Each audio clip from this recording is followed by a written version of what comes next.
about you, who you are, where you're from, what you do. Okay. Well, Edwin Cruz. I'm from Puerto Rico, Bayamon, born and raised. I'm a director and a cinematographer.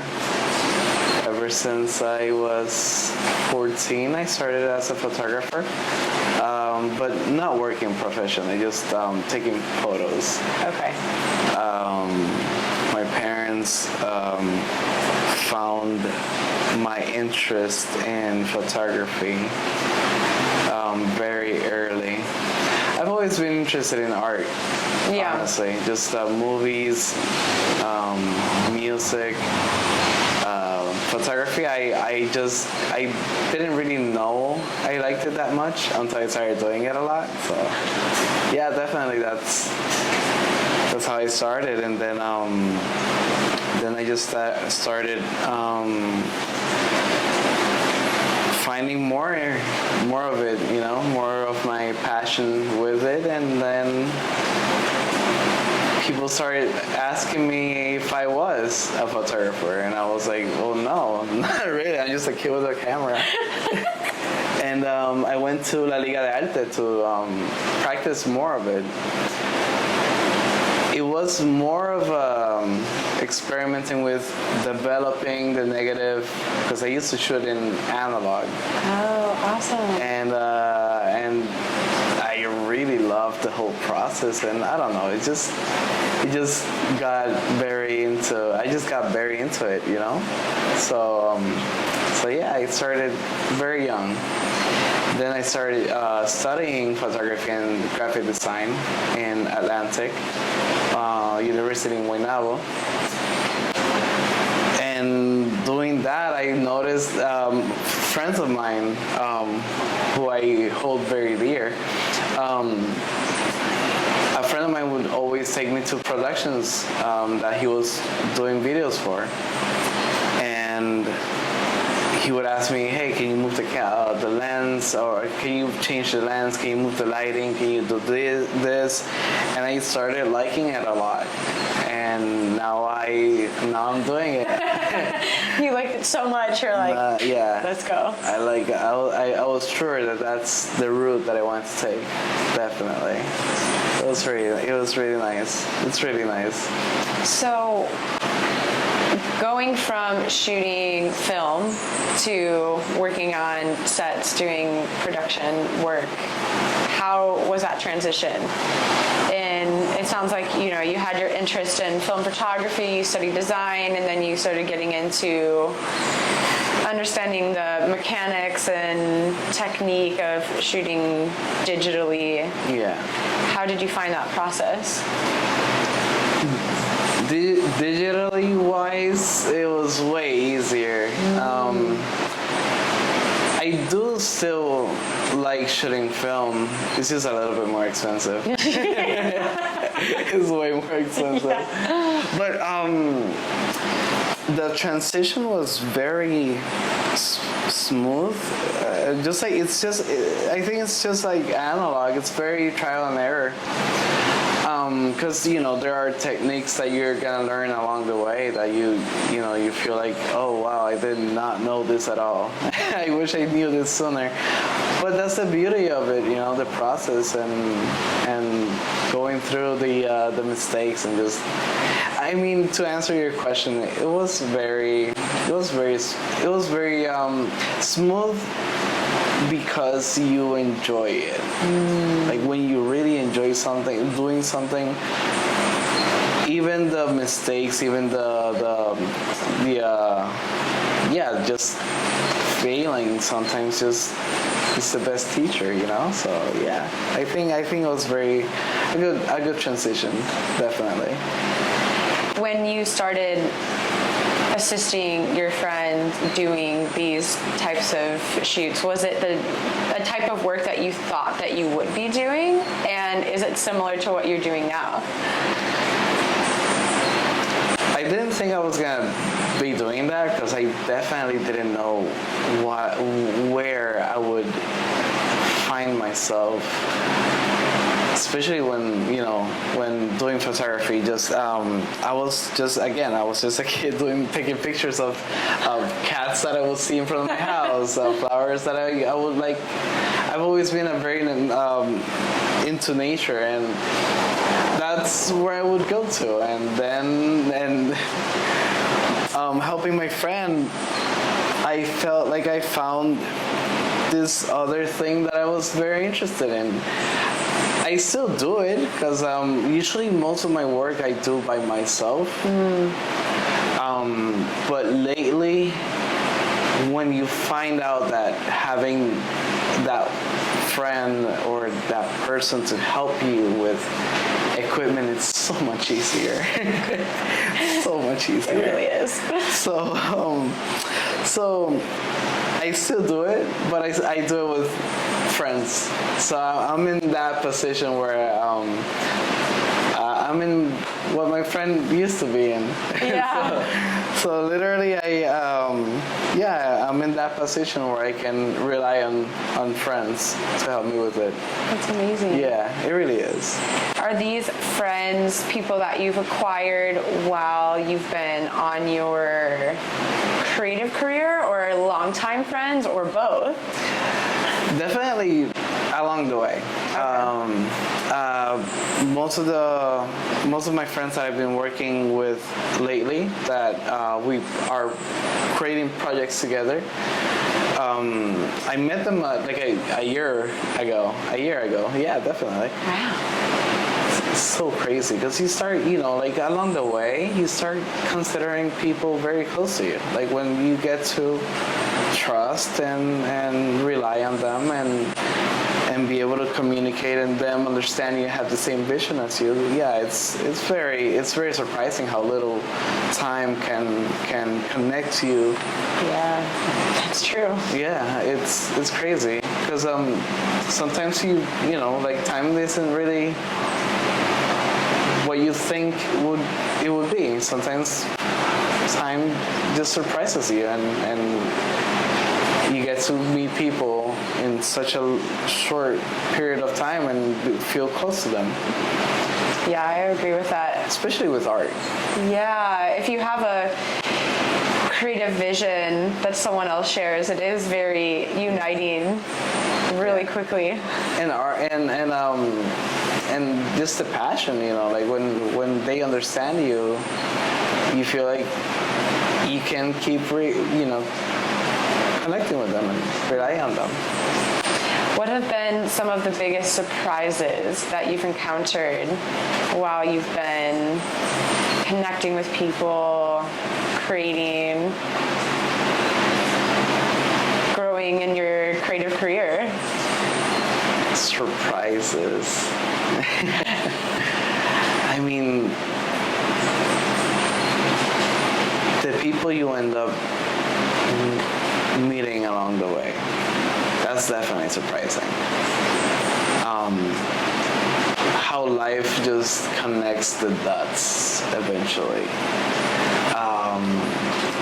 Lately I've been working on a project that has surprised me, definitely. In what way? I mean, so from 6 years ago, I met David Zayas and Don Rymix, which are two amazing muralists and artists from here, from Puerto Rico. And I met them knowing another artist who I hold very dear. He's a very good friend of mine and a mentor. His name is Sergio Gonzalez. He's, if you know, you know. He's amazing. And anyway, so thanks to him, I managed to meet David Zayas and Don Rymix, and that was 2018. And to this day, last year we worked on this documentation of them doing a honor to a mural in honor to a man that does masks of vejigante masks from coconuts. And I've been knowing of this man ever since 2018. So them working on that mural in honor of him, meeting them back in 2018 as well. 2020, I was supposed to meet this man, and I didn't because he wasn't at the place at that time. But I keep knowing of him until last year, until we said, I told them, hey guys, I know exactly what I'm gonna do for this video, and I came back to Puerto Rico because they did the mural in Massachusetts, and we came back to PR, and I was like, I'm gonna go and document him doing the masks. Amazing. And I connected the whole thing together. He was honored, he was flattered. I felt very lucky to be there. And being able to do this piece with them, it's surprising. It's definitely surprising. Yeah. Would you say it's a moment of like surprise in the sense that you feel you've accomplished something that you really wanted to and maybe didn't believe that you could? Yeah, definitely. I mean, sometimes we, especially artists, we can be very rough on ourselves. We can be very, probably, I don't want to say insecure, because it's not about security, it's more about feeling like you are saying or you want, or how to express yourself. It's probably that. I think it could be that. And, like being able to say something with just, your craft and move what you want to say with it, push that forward. So, I mean, can you repeat the question again? Yeah. Sorry. So was it maybe a surprise to you in the sense that you are doing something that you didn't previously believe that you would be or could be doing? Yes and no. It's just that, again, when you feel like you have to say something, when you have something that you want to push forward, you gotta do it, you gotta believe in yourself to be able to make it happen. So yeah, like, it's mostly about that. It's mostly about knowing how to do so, and believing in yourself it's very tough. So just pushing yourself forward, Yeah.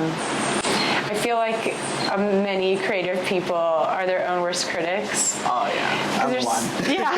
I'm one. There's so many talented people that are doing incredible things, and sometimes it feels like they're here and you're here and you don't know how to transcend that gap. Like you have the vision, but you don't know how to execute the vision. I feel like it's something about how bad you want it. Yeah. How bad you want it. How bad you want to make it happen, how bad you want to see your vision come to reality. And I've been seeing, this project for a while. And it did what I felt like I wanted to do with it. They are hella happy with it, they are super, receiving their feedback is exactly what I wanted, I wanted them to feel what I felt, what I knew, that the whole thing was coming together. Yeah. When they told me who they were painting, because I would have met him years ago, and being able to collaborate with them together, because it was their first time painting to like one whole mural. So yeah, definitely. It's about believing in yourself. When you believe in yourself, people will easily follow. They'll see it. But there's people who won't. There's people who are always gonna be critics or trying to just be who you are or where you are. But that's the good part about art. Always gonna feel something, and that's part of life. Let's talk about times where you've been working on something and you've had critics, or people who didn't believe in your vision, or how have you worked through that and overcome that? Wow. Maybe even you being the critic. I don't know. Being the critic, I can tell you all about that. At least in my position, I feel like I've been in very tough times where my vision or what I wanted to do for a project would be toned down by either economic reasons or because it just can't happen that way because of limitations. But it's about fighting through it, because and that's where you fight yourself a lot. That's where you criticize yourself a lot, because then you start thinking, but this could have been better, this could have been better, I could have done this differently, I could have done this differently, but you didn't, or you couldn't. You still did it. So it is tough, because it wasn't until last year that I said, dude, like, you have to take yourself seriously. And not that I didn't do it before, it's just that sometimes you start not trusting the process, and sometimes it's just, no, I don't know how to do this. I don't know if I'm worth doing this. I don't know if people will like this. I don't love it. That's tough. But I guess you start finding ways to understand it. Yeah. It has to happen that way. Yeah. Sometimes you just gotta flow with it, What do you do to get yourself from that place of like doubt and I guess confusion or what have you into a place of what you were kind of talking about before, where it's like you really want it? Yeah. How do you transcend that, like coming from this place of like I don't know to like no, we're doing it? Trusting people can be very can be challenging, especially when you've been through tougher times. But that's a way that can help very, very much. Feeling safe in a way when you feel like you can trust somebody, especially a friend. Yeah. They can help you help yourself.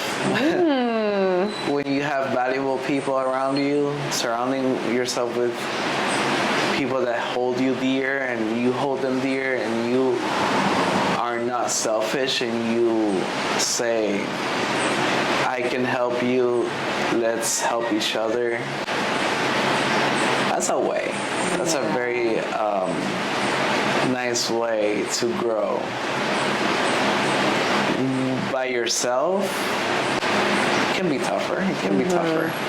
When you do it by yourself, it can be way harder, especially when people have failed you, when people have pushed you down while you've been trying to get back up. it can be tough, but I guess a way has been. Oh my God, it's so hard to answer this question. Yeah. It's hard because there's no right way. You know, it's only that one way that is you finding your zone of. It can be meditation. I don't meditate as in sitting down and just I don't myself out of these situations or doubts. But I do listen to a lot of music. I talk a lot to myself. Like it can sound weird, but it's definitely useful. I mean, you have to be your own best friend, and by being your best friend, you gotta be real with yourself, and you gotta be very tough on yourself too, and say, hey, like, you knew this could have been that way, you should have done this. And again, it's just, there's no right way. There's just that one way of being true to yourself. Yeah. Being true to and realistic, and being true to yourself, being honest to yourself and to others. And I feel like your friends and family is all you've got, you know. So treat your friends like family, as family, and they'll last, and they'll last forever. Yeah. They'll last long, and they will be the anchor to reality that you need. You know, when you start any kind of passion project or creative pursuit, you see where you want to go with what you create, but you're like starting out. You don't have the skills. You're like building the foundation. Yeah. But now, you know, over time you like build the foundation, and then you start to add this skill, understand that thing, know this person, whatever. You know, you're pouring a bunch of things in, and you're going from, you know, the base to putting up the walls and the roof and then painting, you know, whatever. What have been some of the biggest things that you've learned that you still maintain and use to continue your growth as a creator, as an artist, from just, you know, your idea of like taking photos of cats or whatever to what you're doing now? I still take that cat. I still take photos of my cats. No, but I educate myself a lot, honestly. Whether it's watching films, watching photographers, asking questions. That's never a bad way of learning from the masters. I educate a lot. I spend a lot of time either reading or just watching things that can help me, you know, get the answers that I need. Okay. That's one way. Yeah. What type of stuff do you read and watch? So I love watching films a lot. Either it's realistic drama stuff. I don't know how to specify with that. Yeah, give me an example. What is something that you've watched recently that you really like? So I watched Minari. Okay. Such a good movie. It's Korean. It's about a family that from Korea that moved to the U.S. and they have nothing but a piece of land and a trailer. Wow. And it's a very beautiful movie. But it hits you because, you know, it's things that people live through. And I consider myself very empathetic, and I feel like I understand people a lot, whether I've been in their situation or not. Yeah. It doesn't take much to just see through the eyes of somebody. Have you always been that way? Yeah. Yeah. I think I learned that from my grandma. she raised me mostly. My parents would be working a lot. My parents had my brothers and me very young. Okay. So they would work a lot. So I would spend all of my time with my grandma. And I feel like, yeah, she teach me a lot of that. I feel like that's something Puerto Ricans have a lot in common, like our grandmothers. Yeah. Yeah, grandmother's love is just, it's what holds us here. I think it's her blessings that keep us alive, honestly. Aww. Yeah. I feel like watching movies, and whether it's science fiction or not, you can understand that at least me, being on their position, the directors or the creators, yeah, I feel like I can understand where they're coming from, whether it's science fiction or whether it's horror, whether it's a fear, it's a vision, a message, something they've seen, something they want to say. So, yeah. When you watch like this movie that you've just spoken about, are you looking at it for the story mostly, or the cinematography, or a mix of both? What is it that you, like, I guess, get inspired from these things? I think it's mostly the story. It's definitely mostly the stories. If the story is boring, it doesn't have anything that I feel like I can take from or understand from, I get so bored. Yeah. Like I just immediately take it off. But or if I'm in the theater, I'm fucked. I'm sorry. I guess you can bleep that out. No, but I watched it through. Yeah. But it's a mix. It's a mix of everything. Whether it's audio, the sound, cinematography. I love. I started as a photographer, so that's the first thing I noticed. But the stories. Sometimes the cinematography can be not the best. I don't want to say whack, but yeah, super whack. I don't want to say whack, but it can be whack. But no, I'm playing. The cinematography is just complementary to the story. Yeah. It helps to tell it. Yeah. Like it has to be part of it. If not, then the story is just one thing and the cinematography is another. They have to be blended together. Mm-hmm. It's a mixture of both. And audio it's just the cherry on top. Yeah. Yeah, the music, the score, the sound design. I feel everything, I look at everything immediately. That's one thing I love about Christopher Nolan. Okay. He's my favorite. He's your favorite? Oh yeah. He's very smart. He's very I feel like that's one thing I can take from him. Like he has everything just in one picture. Yeah. What is some work from him that you really admire? Ooh. Like, what are some of your favorites? That's a very tough question. There's so many. Oppenheimer was amazing. I feel like it was a very, very challenging movie for him, for what it is. Because it's not action driven. It's all just conversations and drama between people. Yeah. But it's, the depth of it, especially, being in the position of Oppenheimer himself. Like when you know his story and you see the movie, you're like, there's no other way you could have done this. Yeah. So I understand why you took that route.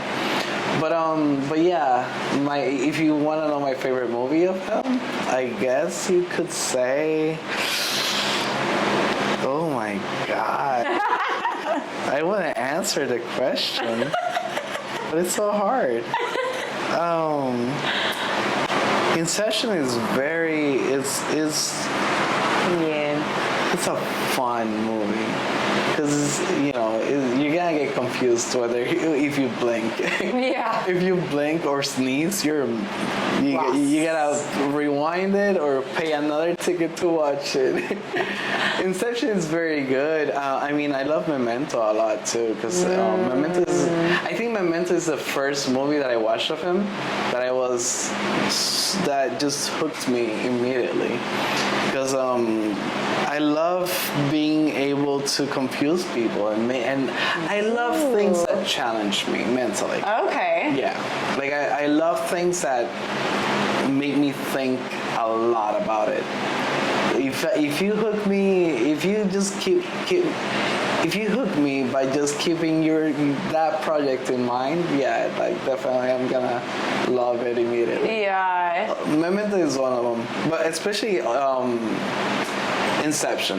Yeah. Interstellar too. Oh, yeah. Interstellar is such a great film.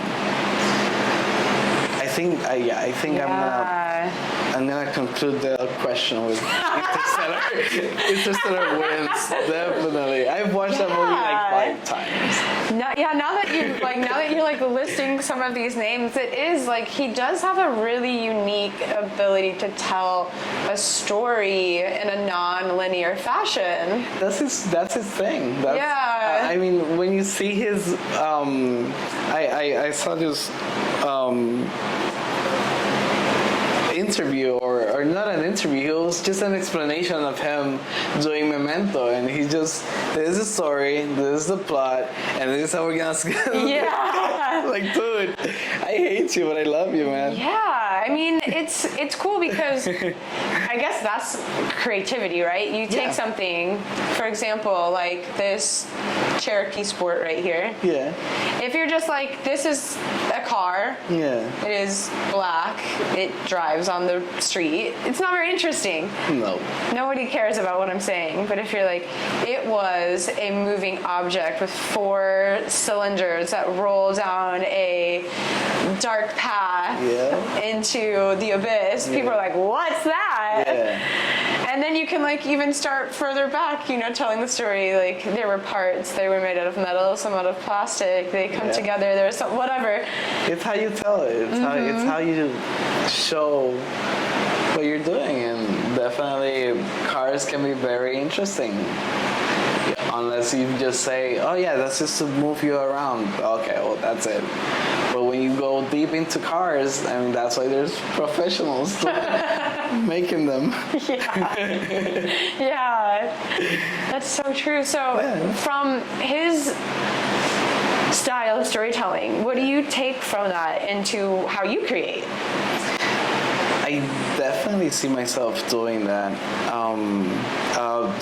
Doing the non-linear method. I love it because you can find ways to hook people with that, you know. Yeah. So yeah, I think that's definitely a method that I find myself doing a lot. Okay. Yeah. And you said you've been reading lately. What kind of stuff have you been reading? So the last book I finished was Rick Rubin's The Creative Act. Very good book. Very good. Very. I haven't met or I haven't heard of a better way to describe creativity than him. Like he's the guru. He's the guru of art, I guess. But I do read. I do like to read. Well, I'm sorry. I've never liked to read. I'm reading. Forcing myself to read, to learn. Okay. I've never been the reading or having the patience to read. I get so distracted easily, and I gotta turn 5 to 10 pages back and be able to catch up again.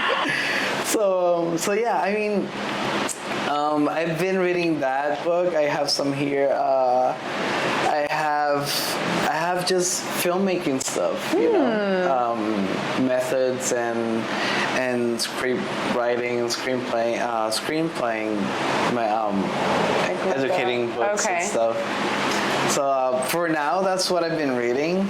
I haven't really read many novels, but I really want to get myself into that. Yeah. Yeah. What calls your attention with novels? The stories, definitely. Yeah. Yeah. They're just mostly stories. I mean, because you can get stories from just living, and that's the best way to write your own, Yeah, that's tell true. your own stories. But novels have, other stories that probably haven't been there, and it can help you or motivate you to say, hey, I kind of want to live a little bit more, so let me go to Egypt and see what this person went through. Yeah. When you are creating a new piece, be that photos, video, what is your process? How do you form the idea and, I guess plan it out into the work that you create? I sometimes get ideas very easily, like at the moment. But I sometimes beat myself into a pulp until I just get them cleared out. It's a very tough process because sometimes you're like, well, this sounds stupid, until you find a way to not make it sound stupid. But sometimes it doesn't. Sometimes it makes sense. Yeah. For example, music videos. Music videos can be very not challenging, challenging, and I don't want to underplay it either. But sometimes your ideas, you feel like there's not it, and when you tell them to the artist, they tell you, dude, that's great, let's do that, and then the feedback once you make it, people tend to actually like it, and you're like, really, why? And they tell you, and it's beautiful. Usually my process is very I just go for a coffee every morning and take my notebook. Sometimes I write, sometimes I'm just staring at a page and I'm like, well, not today. But I just, with music videos at least, I listen to the song a lot and try putting myself in the artist's point of view. I ask them a lot, like, why do you write this? What does this mean? What do you envision for this too? Because it's their vision too. Yeah. I wanna be able to tell their story. With the song. So it can be about heartbreak. It can be about sex. It can be about drugs. It can be about loss. It can be about anything. But I want to know what you're feeling when you, or what you felt when you were writing it. And so that's one way. I watch a lot of music videos too. That's actually, when I was younger, that's actually one thing that I really wanted to do a lot. I would watch when MTV was worth it. Back in the day. Back in my day. Yeah. Back in my day, kids. MTV was about music, and music videos, and movies. But I used to watch a lot of music videos. I would go to bed until at 3 a.m. Drive my grandparents crazy because I loved. I think that's my main inspiration, just music. I listen to music a lot. What music do you like? Oh no, why? Let's talk about that. What genres do you listen to? Who are some of your favorite artists? What inspires you? I love jazz a lot. Ooh. Yeah. I love jazz. I love the new fusion many artists are doing now. I don't know if you've heard of Joseph Diaz. No. I'm probably butchering his name. I don't know. Where's he from? He's from the UK. Okay. He's a drummer, but he mixes different instruments, but different. Can I say cultures? Because you have a guy playing the congo, you have a guy playing the sax, the synth. There's him playing the drums. It's a mixture of different things together. It's so interesting. There's Alchemist too. He's a pianist, but he also mixes a lot of things together. It's very cool. I like classic music too. But then I go to my roots, to hard metal rock. I like a lot. Yeah, like a wide spectrum. I have very wide spectrum, definitely. Then I like salsa a lot. Bomba, la bomba me gusta mucho. Aquí llegué para el español porque hay que hablar en español cuando hablamos de bomba. Claro. Con respeto. La bomba me encanta. Y en verdad me hubiese encantado escucharla o apreciarla cuando chiquito. Ah, okay. Pero yo aprendí la bomba en el 2020 en un documental que estuve trabajando, que alguien me contrató de allá afuera. Wow. Él vino, el director, tremenda persona y tremenda iniciativa. Él es de Nueva York, pero él le gusta conocer diferentes culturas de Latinoamérica. Ah, okay. Qué guay. Y vino para Puerto Rico, nos contrata y yo fui el director de fotografía.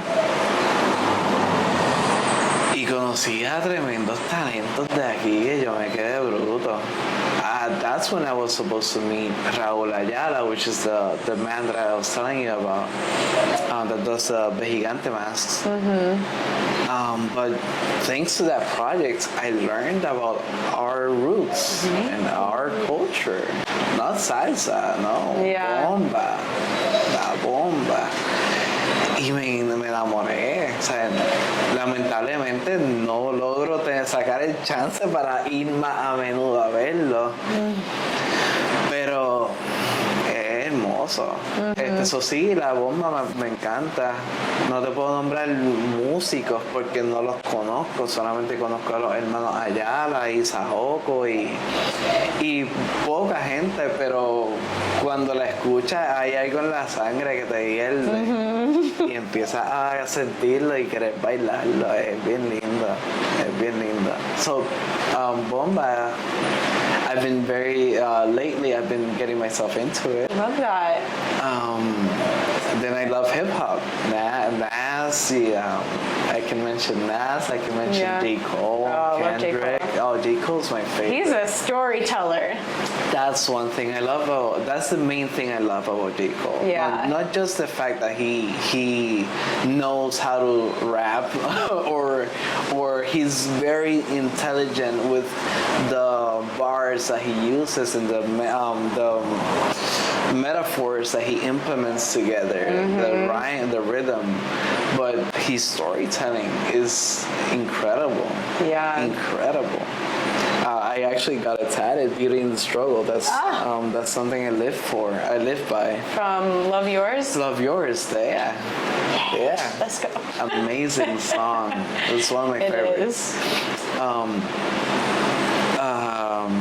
I can go to Mac Miller.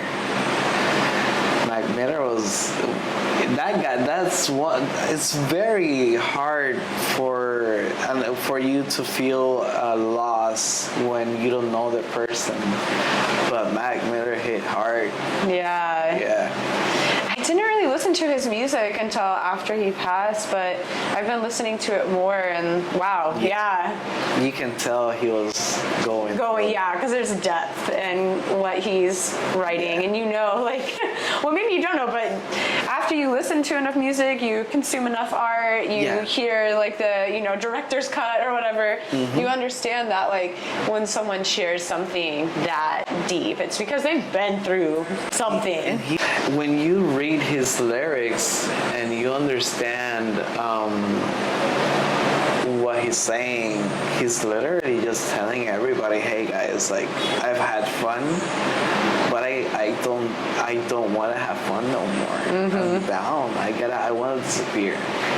And when you when you read that and you understand it, and it's constant, you're like, dude, Yeah. stuff. Yeah. That's the price we pay when we feel a lot. Yeah, like, And you don't have people that you truly can trust or depend on, rely on. yeah. And it's not about codependence. It's about, being there. Yeah, the human connection, bond.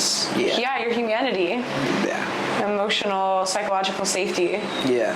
I feel like everybody needs to feel like they have that available. Yeah. And you can be a musician and you can be hella famous. That doesn't matter. It's not it. Being famous, it ain't the way. It ain't the. It's not the solution. It's the people you surround yourself with, and who you bring to your table, to your house, to your brain, to your heart. So the Rolodex of the voices that you keep inside of you. Yeah. Who has been a source of, inspiration, support? Who are some people that have helped foster your growth in your career, but also just as a person? As me, honestly, my parents. I couldn't be more blessed, definitely. Nobody's perfect, but again, being a human being and being empathetic and understanding and loving, your parents definitely are that source of inspiration and growth and reliability. Thankfully they're together. Thankfully they loved me and my brothers deeply and sacrificed what they did, even though I didn't understand it when I was younger. Yeah. But when you grow older and you start loving somebody, you say, whoa, this is what my parents did. Yeah. They met someone,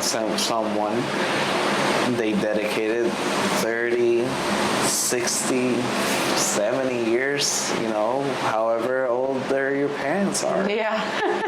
That's so true. Whatever time they spent together, they loved, and love is the main inspiration. Yeah. What are some things that you are loving right now? I can think of one maybe that you talk about. So I have a little kitten who is debut herself.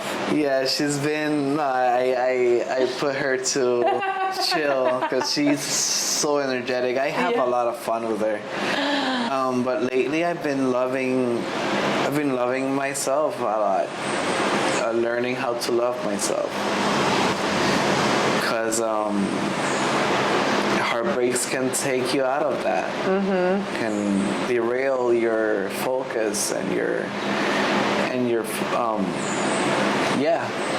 can derail you from what truly matters. And what matters is that once you love yourself, you're gonna learn how to love others and how to be yourself with everybody. Yeah.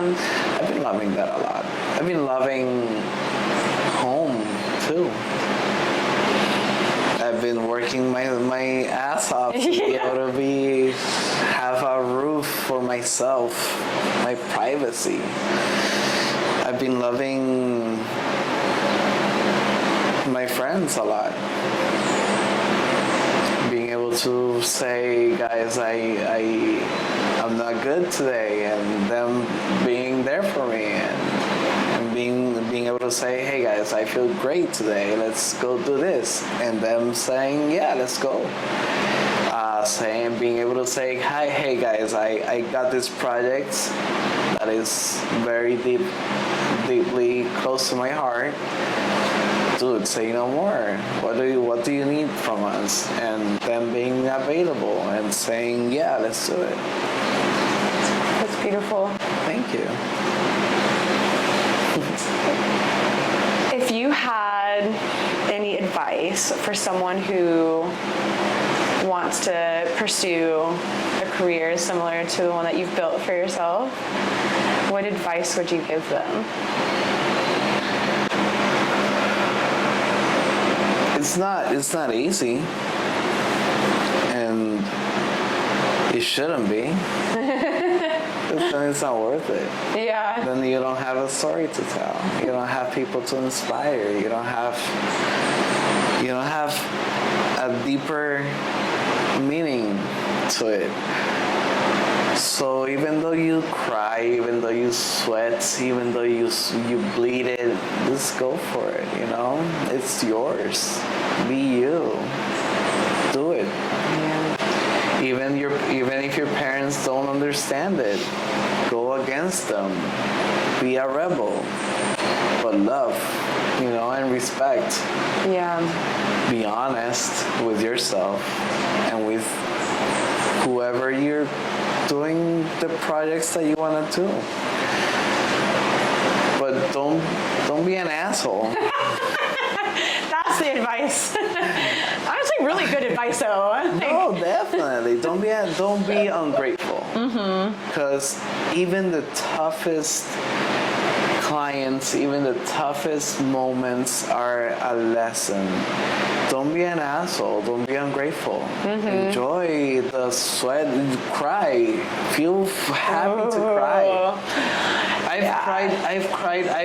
And I'll be honest with you. I still bleed this shit. I'm sorry if you gotta bleed this out. All good. You know, even if you gotta go through it, feel it, be human. That's what the system doesn't understand, is that you're human and people don't want to feel, people don't want to think, people don't want to read, people don't want to do this, communicate, people don't want to work their ass off. You have to. Yeah. You have to. Because if not, you're just another person in this world. And you can just be a person. You can be simple. You can be just you and live without struggles. That's fine. I want to be more than that. I don't mind. It sucks being stressed out and saying, wow, I have no projects coming in December until February. My birthday was on February. What could I do? Nothing. When's your birthday? February 17th. And I couldn't do much. I managed to go eat with my friends, and that's enough for me. You know, enjoy those moments, even when it's not enough, when it's not what you wanted to do. Just enjoy every single second of it, because we can die tomorrow. We can die today, and we won't know until we live. So just enjoy. Yeah. And don't be an asshole. It is good advice. I mean, yeah, no, seriously. I think, I've been an asshole in my career, and, you know, in retrospect, I'm like, Sometimes we're assholes without knowing we're being assholes. For sure. But that's the beauty of being honest and having communication. You know, people can tell you. You open that door of honesty with people, and when you're being an asshole, somebody will tell you. Yeah. Honest and true friends will tell you when you're being an asshole. So go And then you stop being an asshole. And then you stop being an asshole. It can happen. Yeah. It can happen. Yeah. But again, it's just learning curves. Yeah. Sometimes Yeah. we just aren't going through the best moments in our lives, and we don't know. I know I probably was an asshole with my previous relationships because I didn't know how I could manage my anxiety.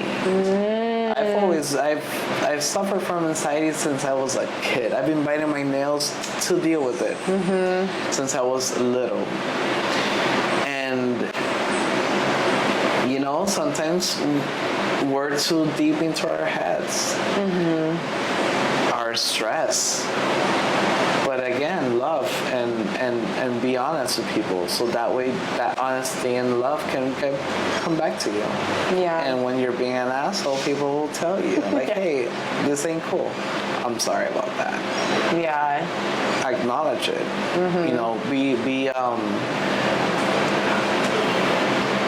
Be self-aware. Yeah. People aren't self-aware because everybody's so distracted with their phones and what people think of them. It's true. Yeah. And you can care about what people think about you. Like, that's fine. That's good, because that way you want to be better. But be free too. Don't. It's hard. It's hard, especially when you want to make a name out of yourself. Yeah. You want to be somebody, but just be you and be honest and be truthful and respectful, and people will follow. Yeah. People will give that back. What are some things that you are working on right now that you want people to know about as we wrap up? Yeah. And where can people find you? Okay, so like I was telling you, the project that I was working with previously with David Sayas and the Remix, I genuinely love that project. That's gonna be, I did a short version of it because that's where we wanted it to be, but I felt the urge to take it further because it's 4 artists just blending faith together, connecting through art and culture and love. So that project is called El Maestro de la Máscara. El maestro sería Raúl Ayala. Ese proyecto lo tengo bien apegado al corazón y ese pues, lo extendí, es lo que quería decirte. Hice una versión un poquito más larga contando la historia de ambas partes, Don Remix y David Saya haciendo el mural y el porqué, Raúl Ayala respondiendo a ese cariño. Eso pues va a salir pronto, ya lo terminé, ahora se supone que estoy moviendo las fichas para poder hacer una exhibición. Qué bueno. Con la fotografía, con el video. Hopefully Don Remix está, David Sayas va a estar. Y Raúl Ayala lo invitaré para la exhibición para que se dé la vuelta, aunque sea. Yo sé que él no es una persona de muchas palabras. Es un señor que ya él está disfrutando de su vida, ¿me entiendes? De su artesanía. Él no es una persona de muchas palabras, pero si quiere hablar, que me encantaría que hable y que cuente lo que es ser una voz de nuestra cultura y llevarla adelante. Ese proyecto I'm very happy. Yeah. I'm very proud of it. It's moving, so that's gonna be coming out soon. The longer version, probably in April. Okay. I'm not sure. I haven't really processed the whole thing to make it happen, to like exhibit the whole thing. But I'll be uploading it, and I'll be keeping everybody on Instagram and Facebook. Instagram mostly because I don't use Facebook. Yeah. My Instagram is Anthony Edwin. The A is supposed to be an B. Because I decided to complicate my whole self. Why not? So we'll put it on. Yeah, we'll write it. Yeah, we'll write it down. But that's one project that I'll be keeping everybody in touch with. More music videos eventually. Some great independent artists. I love working with independent artists.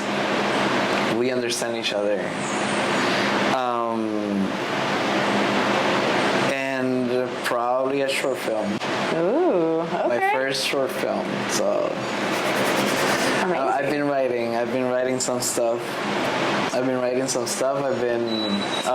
working with a writer too. He wrote a script, and I think it's beautiful, and I think it's something people can appreciate. And that'll be happening soon. Let's see. Amazing. Okay. I'll be co-directing that project. So Awesome. yeah. Looking forward to this year. Yeah, it sounds like you have a lot going on, a lot coming out. I've been working a lot. Yeah. Oh, and I have another. I've been driving myself insane. I'll be working with my friend Mariano Sena. He's a chef, an Argentinian chef, and he's been here in Puerto Rico for 11 years now. And I've been working with him since 2018 too. Wow. That's basically when I started mostly my career as a filmmaker. I say filmmaker because I haven't made films. Yeah. But I do love storytelling, and I feel like I've done that with him and other projects. But we're gonna be doing a series with him. Exciting. Very, very nice. It's a very moving project too for people who are rebels and doers and hustlers, and people who just love learning and love stories and love culture and want to be part of that. So Cool. That sounds really exciting. it'll be fun. Awesome. It'll be very fun. That's gonna be my first big production Okay. project directed by me. I'm sorry, microphone. That's gonna be interesting. That'll be happening soon. Okay. Well, definitely have to link to that if it comes out or anything related to it. I'll keep everybody on. Okay. Yeah. Amazing. So my last question for you Yeah. is, if you go on a trip and you're going to the airport, who is your ride to the airport? Who's my ride to the airport? My best friend helps me out a lot. She lives right here, so she's been a clutch. Uber or just honestly friends. I love depending on friends a lot. Yeah. I love being able to depend. Yeah. Not dependent, but being able to depend. Yeah. Call them when you need them. Yep, and being there when they need me. Yeah. So I've been all my life. I've been very friend oriented. I've always been supportive, and I don't know. My grandma raised me right, and my parents. Yeah. Amazing. That's my ride to the airport. Awesome. Okay, well, that is it. That is all for today. Thank you so check back much in for again. this. Thank you.